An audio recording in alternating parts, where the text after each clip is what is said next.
It is a story unlike any other, a direct physical confrontation between the prophet of God and a creature from the world of darkness.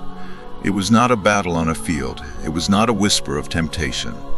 It was a vicious, violent attack, right in the holiest moment of the prophet's day. The Jinn did not simply want to kill him. He wanted to steal the one thing that symbolized his divine office. He wanted the prophet's authority. He wanted to claim the prophet's power. He wanted to steal the ring. This is the shocking, untold story of the direct personal war between the devil and the final messenger. And it reveals the immense physical power the prophet wielded, a power that broke the spirit of the most ancient enemy. To understand this event, you must understand the war itself. The devil and his legions of jinn operate in the unseen. Their tools are temptation, doubt, and distraction.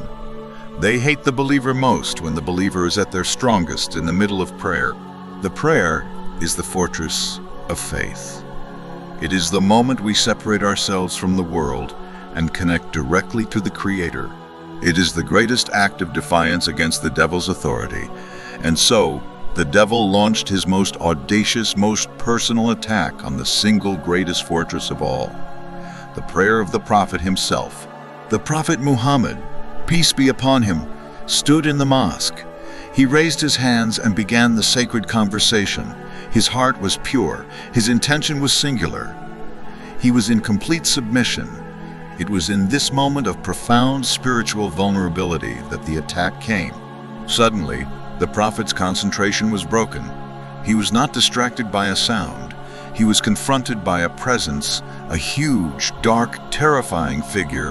A devil from the jinn named Ifrit burst forth, carrying with him a literal flame, a torch of fire, intending to throw it directly into the prophet's face. This was not a simple whisper of doubt. This was a physical, fiery assault designed to terrify, to disrupt, and to break the sacred bond between the prophet and his Lord. The jinn wanted to shatter the very act of prayer, rendering the fortress empty. And this was the chance to steal the symbol of the prophet's supreme spiritual authority, the chance to seize the very proof of his office, the sacred ring. Imagine the sheer terror, to be standing in silent submission, and to be faced, physically, with a creature of pure evil breathing fire. But the prophet did not flinch. He did not step out of his prayer. His submission was so powerful, his connection was so complete that the grace of God flowed through him, giving him a strength that no jinn could withstand. The prophet, peace be upon him, moved with divine speed. He reached out and seized the devil. This was not a man fighting his spirit. This was the final messenger wielding the authority of his Lord, fighting a desperate, defeated rebel. The prophet grabbed him by the throat. He choked the jinn, the immense fire-breathing creature that struck fear into the hearts of all who knew of him was instantly reduced to a helpless, struggling prisoner in the hands of the most beloved of creation. The prophet threw the jinn to the ground. He wrestled him, holding him down with crushing absolute force. The devil, the master of illusion, the prince of darkness, was suffocating on his own pride and evil. Physically subdued by a human being, the battle for submission was won. The prophet, peace be upon him, had him, he controlled him absolutely. And the jinn, now completely defeated, confessed his purpose. His primary mission was to break the prayer, to distract the prophet, and to destroy his moment of total submission. His secondary, more audacious goal was to seize the sacred symbol of authority, the seal. The ring that the prophet carried, a symbol of the covenant between God and his final messenger. This symbol of power was the target of the jinn's envy.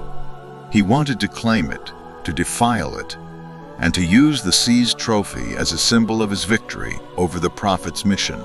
But the prophet had turned the tables completely. The jinn was the prisoner. His mission was a failure. The jinn was broken. And now the prophet revealed his own personal intention, his own powerful plan to use this creature for the ultimate humiliation. The prophet wanted to tie the defeated devil to one of the pillars of the mosque. He wanted to leave him there, he said, I wanted to tie him to one of the pillars of the mosque so that you could look at him in the morning." Imagine the scene in Medina the next day. The men, women, and children of Medina would wake up. They would walk to the mosque for the dawn prayer, and there, tied to a pillar, would be the most feared creature in the unseen world, a struggling, defeated devil, captured and rendered utterly powerless by the messenger of God. The illusion would be broken forever. The jinn's entire power is built on fear, invisibility, and mystery. By exposing him, by making him visible, the Prophet would have destroyed the weapon of fear for all time. But then, the Prophet stopped. He paused, holding the defeated, struggling creature. The Prophet, peace be upon him, then delivered the most shocking and merciful part of this entire story. He chose to release the jinn. Why? He said he suddenly remembered the prayer of his noble brother, Prophet Solomon, peace be upon him. Prophet Solomon had once prayed to his Lord, asking for a kingdom and a power that no one else after him would ever have. This included a supreme, unique authority over the jinn. The Prophet Muhammad, peace be upon him, had the power to end the jinn's career right there. He had the power to make him a public spectacle. He had the right to use the authority given to him by God, but he remembered the prayer of Prophet Solomon. He did not want to use a power that Prophet Solomon had specifically requested be unique to him. In an act of supreme humility, respect for the divine decree, and mercy to a defeated enemy, the Prophet chose to restrain his own power. He chose not to use the authority that would have made the jinn his eternal prisoner. And so, he let the jinn go, shamed, defeated, and broken. The jinn who tried to steal the symbol of the Prophet's authority failed utterly. He was robbed of his dignity. He was robbed of his fear. This story reveals the shocking power of the Prophet Muhammad. Peace be upon him, a power that subdued the fiercest of devils. But the ultimate, beautiful secret revealed in this story is that the greatest power the Prophet possessed was not the power to fight. It was the power to restrain himself. It was the power of humility. It was the power of mercy. The devil's ambition was to steal the ring and authority of the Prophet. The Prophet's victory was in showing that the true authority, the true power of a messenger of God is found not in what he takes, but in what he gives. He gives the jinn his freedom. He gives humanity his example, and this lesson is for us today. The devil still attacks us when we are at our strongest in our prayer, in our moment of sincerity. He tries to steal our focus, our humility, and our reward. The Prophet's story teaches us that our shield is simple. Stand firm in submission, fight the distraction with sincerity, and be merciful even to your enemy. The enemy is real, but the power granted to the believer and the humility shown by the Prophet are stronger. They are the true, unbreakable seal of authority.